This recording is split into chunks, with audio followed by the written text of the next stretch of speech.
Fala pessoal, eu sou o professor Basílio, professor de História. Eu queria contar um pouquinho a minha história. Eu comecei a estudar a história, principalmente porque a história nos ensina muito sobre os nossos dias. Mas para além disso, estudar a história da humanidade nos mostra como existem infinitas e inúmeras formas de se viver.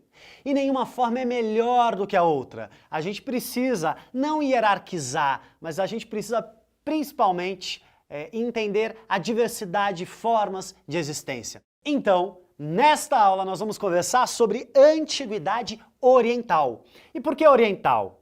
Porque nós temos também a Antiguidade Ocidental quando pensamos Grécia e Roma, mas nessa aula nós vamos falar de Egito, de Mesopotâmia, dos hebreus e também dos fenícios.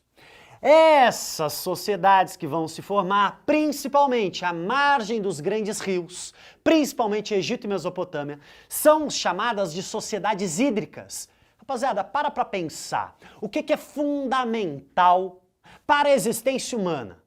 Para as primeiras sociedades se formarem, o que as pessoas precisam? Precisam de água. E a água é crucial não só para a gente beber, mas a água é fundamental também para as colheitas, para o plantio. As primeiras sociedades vão se formar à margem de grandes rios. E ela vai começar a crescer. Quando as pessoas começam a plantar e colher, a sociedade vai crescendo, as pessoas vão se alimentando melhor, as pessoas vão deixar de serem nômades, portanto de ficarem circulando em busca de comida e vão poder se sedentarizar, ficar num só lugar e plantar a sua comida. Só que vai começar a nascer uma coisa muito interessante. Algumas pessoas vão começar a se especializar, vão começar a olhar as estrelas, vão começar a pensar nos melhores momentos de plantar e de colher. Começa a nascer nessas sociedades uma divisão social. Alguns que trabalham e alguns que organizam o trabalho. Começa a nascer também a necessidade de proteger essas terras férteis nas margens dos rios. Começa a nascer o exército. Algumas pessoas que vão se especializar não em plantar, mas em proteger essas terras. Conforme essa sociedade vai crescendo cada vez mais, começa a surgir a necessidade de explicar certos fenômenos. Fenômeno como a chuva, fenômeno como a vida, fenômeno como a morte. Começa a nascer uma classe de religiosos, de sacerdotes. Começa a nascer as primeiras experiências religiosas. E conforme o plantio vai dando certo e as pessoas vão plantando e colhendo, começa a sobrar comida. Então começa a haver um grupo de pessoas que vai se especializar no comércio. Essas sociedades que nascem à margem dos rios, elas têm algumas características. Pessoal, o Egito está nas margens do rio Nilo. A Mesopotâmia é uma palavra interessante, meso significa meio. Pótamos vem igual hipopótamo, vem de rios. Mesopotâmia é uma região entre rios. Olha só essas arvorezinhas aqui. Nós temos no Egito, graças ao rio Nilo, um território muito fértil. Da mesma forma aqui na Mesopotâmia, graças aos rios Tigre e Eufrates, também um território muito fértil. E nós temos ao redor desta região fértil muitos desertos. Então, circundado por desertos, terras férteis. É importante a gente entender porque esta fertilidade, esta riqueza vai estruturar uma sociedade centrada nos rios e também com a presença de um Estado. São as primeiras sociedades estatais. É isso que eu quero apresentar para vocês. Tanto o Egito quanto Mesopotâmia têm a sua política estruturada em dois espaços, ou nos templos ou nos palácios. Ou seja, o poder político e o poder religioso lá estão juntos. Por isso que nós falamos que tanto no Egito quanto na Mesopotâmia, nós temos monarquias teocráticas. Explico para você o que significa isso. Monarquia quer dizer que tem um rei, quer dizer que tem alguém que controla o poder de forma individual, um rei. Mas um rei que é teocrático. O que quer dizer essa palavra? Theos vem de Deus, cracia vem de poder. Teocrático é um poder vindo de Deus. É um poder visto como religioso. Em outras palavras, Tanto no Egito quanto na Mesopotâmia, o poder é visto não como uma ação de seres humanos, mas como algo vindo de Deus, um poder legitimado pela religião. Tanto no Egito quanto na Mesopotâmia, religião e política se misturam. Nós temos um grande exemplo no Egito, a figura de Faraó. Faraó é visto como um deus, é visto como a encarnação de um deus. Além disso, o que existe de muito importante no Egito e na Mesopotâmia? Uma servidão coletiva. Então nós temos no topo desta pirâmide o rei, o sacerdote. Depois nós temos o exército. Depois nós temos comerciantes. Depois nós vamos ter os escribas. Pessoas que se especializam em escrever. Pessoas que se especializam em registrar. E abaixo deste topo da pirâmide, nós temos uma imensidão de camponeses que trabalham e que pegam parte do seu trabalho para sustentar este Estado teocrático. E uma característica muito importante, essas são sociedades politeístas. Poli quer dizer vários, theos quer dizer Deus, portanto uma sociedade politeísta é uma sociedade que acredita na existência de vários deuses. E algo importante é falar sobre estes deuses. São deuses com características humanas. São deuses que o que diferencia esses deuses dos seres humanos? A imortalidade.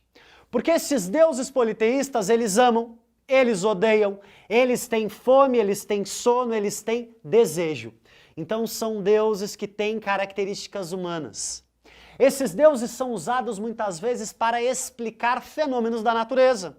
Então o deus Sol, a deusa Lua, o deus responsável pela chuva e pelas colheitas. Perceba, os seres humanos estão buscando explicar fenômenos da natureza. É neste mundo de Egito e Mesopotâmia que nós vamos ter as primeiras tentativas de explicar os fenômenos naturais.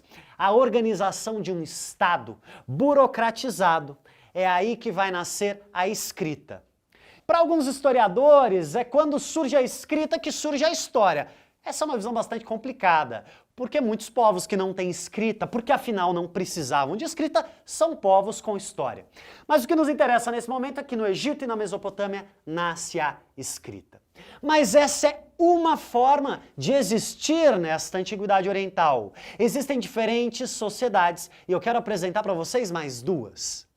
Entre Mesopotâmia e entre o Egito, nós vamos ter os hebreus. E os hebreus não estavam próximos de grandes rios. Eles não são tão ricos, pelo contrário, eles são pobres. A grande atividade econômica deste povo chamado hebreus é cuidar das ovelhas, são pastores de ovelhas, e pequenos agricultores, sobretudo de vinhas e oliveiras. Da oliveira é que se produz o azeite, da vinha é que se produz o vinho. Essas são as atividades econômicas dos hebreus, mas uma coisa muito importante. Os hebreus queriam se diferenciar dos povos ao redor. Os hebreus queriam ser diferentes. E a grande característica que diferenciava os hebreus é o monoteísmo. Os hebreus são monoteístas, eles são pastores monoteístas. O que quer dizer essa palavra? Mono quer dizer um. Theos quer dizer Deus. Os hebreus acreditam na existência de um só Deus.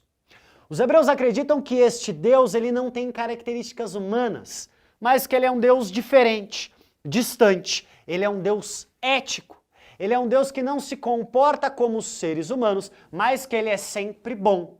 E que mais do que isso, este Deus cria regras, cria leis. Leis que devem nortear a vida deste povo.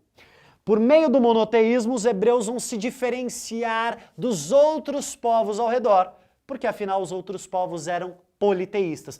Você vai falar, mas por que isso é importante? Porque lá na frente, os cristãos vão se aproximar dessa tradição e vão acreditar na existência de um só Deus.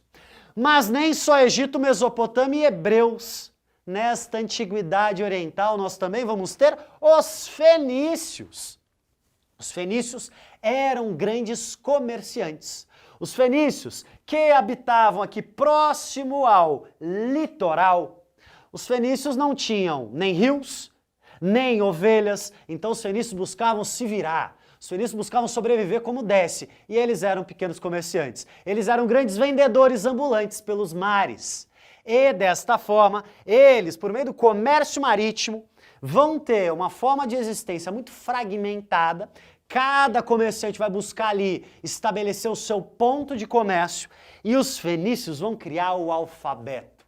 Os fenícios precisam criar uma forma de registrar, mas que seja fácil, para que em cada uma dessas regiões eles possam estabelecer relações e comércio. Perceba, diferentes formas de existir. Qual é melhor? Nenhuma. Cada uma delas é uma forma diferente de existência e de organização social. Então nessa aula o que vimos? Egito e Mesopotâmia, o poder em templos e palácios. Hebreus e o seu monoteísmo. Fenícios e o seu comércio. Agradeço a sua atenção e agora eu vou dar um minutinho para vocês tirarem uma foto dessa lousa. Um forte abraço.